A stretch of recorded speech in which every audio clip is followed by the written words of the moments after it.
Hello students, welcome back again. आज मैं आपके लिए एक नया टॉपिक लेके आई हूँ, एलिजा टेस्ट। एलिजा टेस्ट बहुत सी डिजीज़ है उसको डायग्नोस करने के काम में आता है और एग्ज़ाम पॉइंट ऑफ व्यू से भी बहुत इम्पॉर्टेंट है।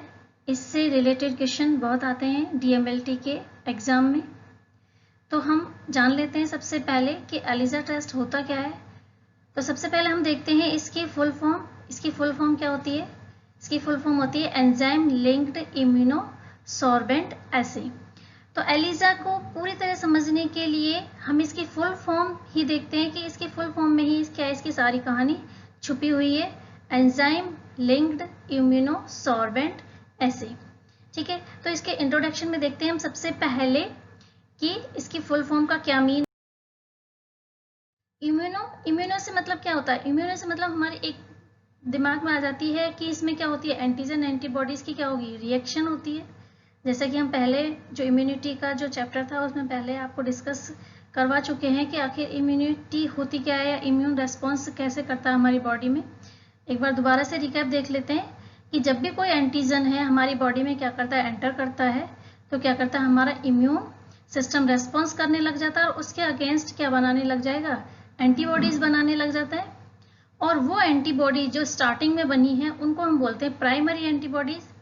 इसके बाद फिर क्या होता है कि नेक्स्ट टाइम जब वो ही एंटीजन दोबारा हमारी बॉडी में क्या करता है, एंटर करता है, तो पहले से सेव हुई प्राइमरी एंटीबॉडीज क्या हो जाए, दोबारा एक्टिवेट हो जाती है और उस एंटीजन पर क्या करती है, उसको डीएक्टिवेट कर देती है। तो दोबारा से बनी हुई एंटीबॉडीज क्या कहलाती हैं, सेकेंडरी एंटीबॉडीज। तो ये हो गया एक ब्रीफ में इम्यूनो सिस्टम का, थोड़ा सा ब्रीफ में आपको समझा दिया है। तो अब हम देखते हैं एलिजा टेस्ट में इसकी क्या रेस्पॉन्सिबिलिटी है। इम्यूनो से क्या मतलब होता है, एंटीजन एंटीबॉडी का क्या बनता है, इसमें कॉम्प्लेक्स बनता है। इसके बाद इसमें दूसरा वर्ड आता है सॉर्बेंट। सॉर्बेंट से क्या मतलब होता है, सॉर्बेंट से मतलब होता है एक ऑब्जॉर्बेंट सरफेस। इसमें हमने यहाँ पे लिया इम्यूनो से मतलब हो गया यहाँ पर एंटीजन एंटीबॉडी कॉम्प्लेक्स बना। इसके बाद आता है इसमें सॉर्बेंट। तो सॉर्बेंट होती है इसमें एब्जॉर्बेंट सरफेस यूज करते हैं, जो हमने पहले क्या करते हैं, इसमें एक माइक्रोट्राइटेड वेल लेते हैं। हम आगे पढ़ेंगे इसके बारे में कि माइक्रोट्राइटेड वेल होती क्या है। तो उसमें क्या होता है, एक सॉलिड सरफेस यूज करते हैं हम इसमें एंटीजन एंटीबॉडी की रिएक्शन करवाने के लिए। तो ये जो होता है क्या होता है, एब्जॉर्बेंट सरफेस होता है और ये किसका बना होता है, मेनली पॉलीस्टाइरीन का बना होता है।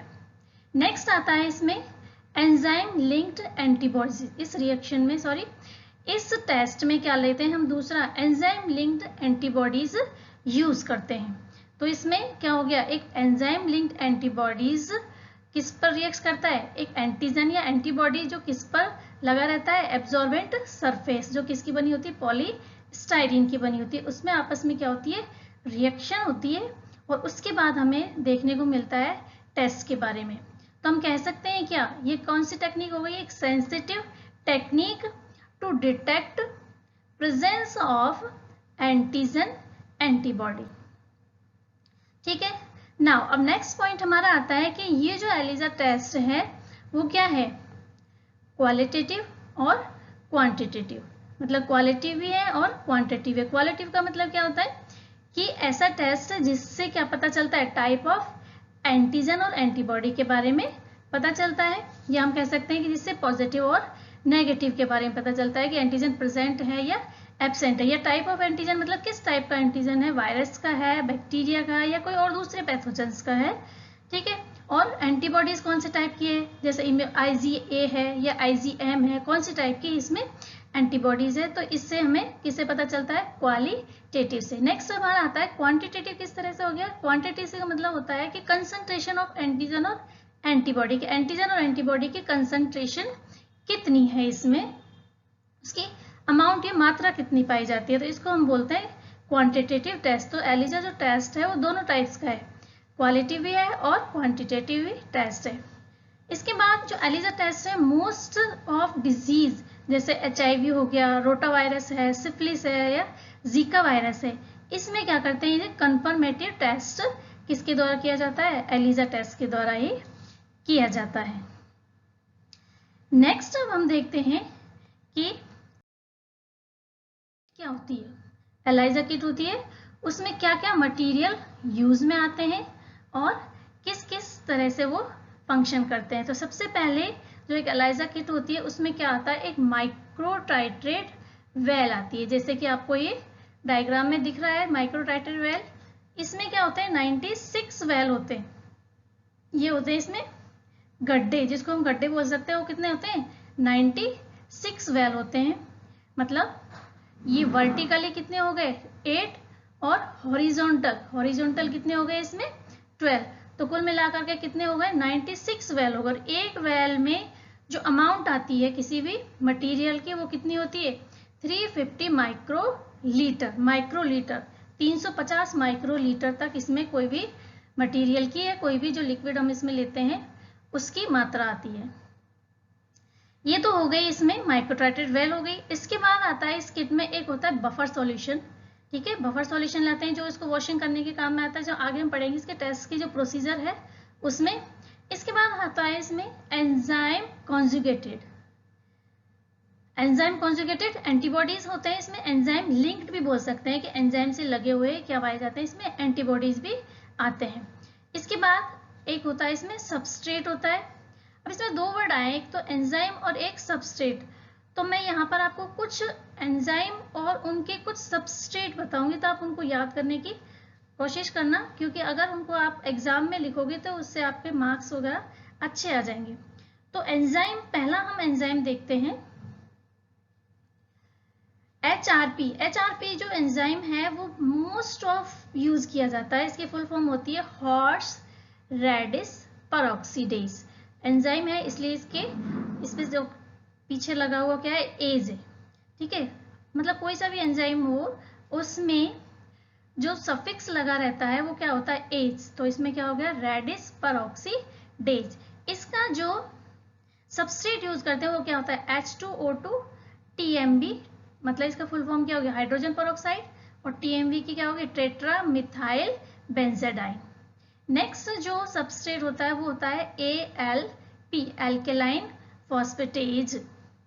ठीक है, और इसका जो सबस्ट्रेट होगा PNP, इसकी फुल फॉर्म होगी पैरा नाइट्रोफिनाइल फॉस्फेट। ये थोड़ा नाम टिपिकल है, पर इनको आप कोशिश करना याद करने की, या याद हो जाएंगे, एक दो बार में आप रिपीट करोगे तो नाम याद हो जाएंगे। ठीक है, ये तो हो गई एलाइजा किट के बारे में कि एलाइजा किट में क्या क्या आते हैं और इसमें एंजाइम और सबस्ट्रेट कौन कौन से होते हैं। अब हम इसका क्या देख लेते हैं, प्रिंसिपल क्या। अब हम देखते हैं इसका प्रिंसिपल, ये किस प्रिंसिपल के बेस के ऊपर फंक्शन करता है। एलाइजा जो टेस्ट है इसका प्रिंसिपल है, an enzyme linked with antibody react with substrate to create a coloured product. मतलब मेन इसका जो प्रिंसिपल है इसी के बेस के ऊपर है कि हम क्या करते हैं, एंजाइम लिंक्ड एंटीबॉडी की किससे करवाएंगे, सबस्ट्रेट के साथ वो रिएक्ट करेगा और क्या करेगा, एक कलर्ड प्रोडक्ट देगा। उसी के बेस के ऊपर हम क्या डिटेक्ट करेंगे, एंटीजन और एंटीबॉडी का डिटेक्शन करेंगे कि उसमें एंटीजन और एंटीबॉडी प्रेजेंट है या नहीं है। तो हम ये इस डायग्राम के थ्रू भी समझ सकते हैं कि किस तरह से इसका प्रिंसिपल वर्क करता है। जैसे यहाँ पर हमने एक माइक्रोटाइट्रेट वेल है और इसमें क्या करते हैं, इसको हमने एंटीजन से कोटेड कर दिया है। एंटीजन से कोटेड करने के बाद हमने क्या किया है, इसमें सैंपल लिया। सैंपल में क्या डिटेक्ट करना है, हमें एंटीबॉडीज डिटेक्ट करना है। जब हमें एंटीबॉडीज का डिटेक्शन करना होता है तो यहाँ पर हम कोटेड किसको करते हैं, एंटीजन को करते हैं। ये हम जो इसके टाइप्स आएंगे ना तो उसमें डिटेल में डिस्कस करेंगे किस तरह से कैसे प्रोसेस होता है इसका। इसके बाद अब हमने इसमें क्या डाला, इसमें एंजाइम लिंक्ड एंटीबॉडीज को मिक्स किया। एंजाइम लिंक्ड एंटीबॉडीज क्या हो गए, इस एंटीबॉडीज पर क्या हो जाएंगे, अटैच हो जाएंगे। उसके बाद अब हम इसमें सबस्ट्रेट डालेंगे, तो सबस्ट्रेट क्या करेंगे, एंजाइम जो एंटीबॉडीज पर लिंक है वो सबस्ट्रेट से क्या करेंगे, रिएक्ट करेंगे और कलर फॉर्म कर देंगे। अब कलर फॉर्म के बेस पर ही कलर जो प्रोड्यूस होगा उसके बेस पर भी हम ये डिटेक्ट करेंगे उसमें एंटीजन प्रेजेंट है या नहीं है। अगर इसमें एंटीजन प्रेजेंट है या एंटीजन या एंटीबॉडी तो क्या होगा, इसका कलर चेंज हो जाएगा सबस्ट्रेट का। अगर उसमें एब्सेंट है तो सबस्ट्रेट का कलर चेंज नहीं होगा। तो ये इस तो हो गया, ये क्या इसका प्रिंसिपल हो गया एलाइजा टेस्ट का। तो आपको उम्मीद है आपको ये वीडियो पसंद आया होगा। अगर आपको कोई सुझाव देना है इसके बारे में तो आप कमेंट्स बॉक्स में जाकर के अपने सुझाव लिख सकते हैं।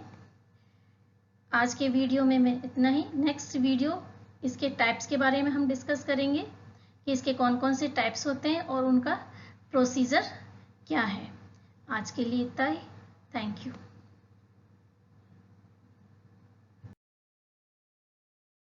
लाइक करें, सब्सक्राइब, शेयर और बेल आइकन को प्रेस करें। Thank you for watching my video.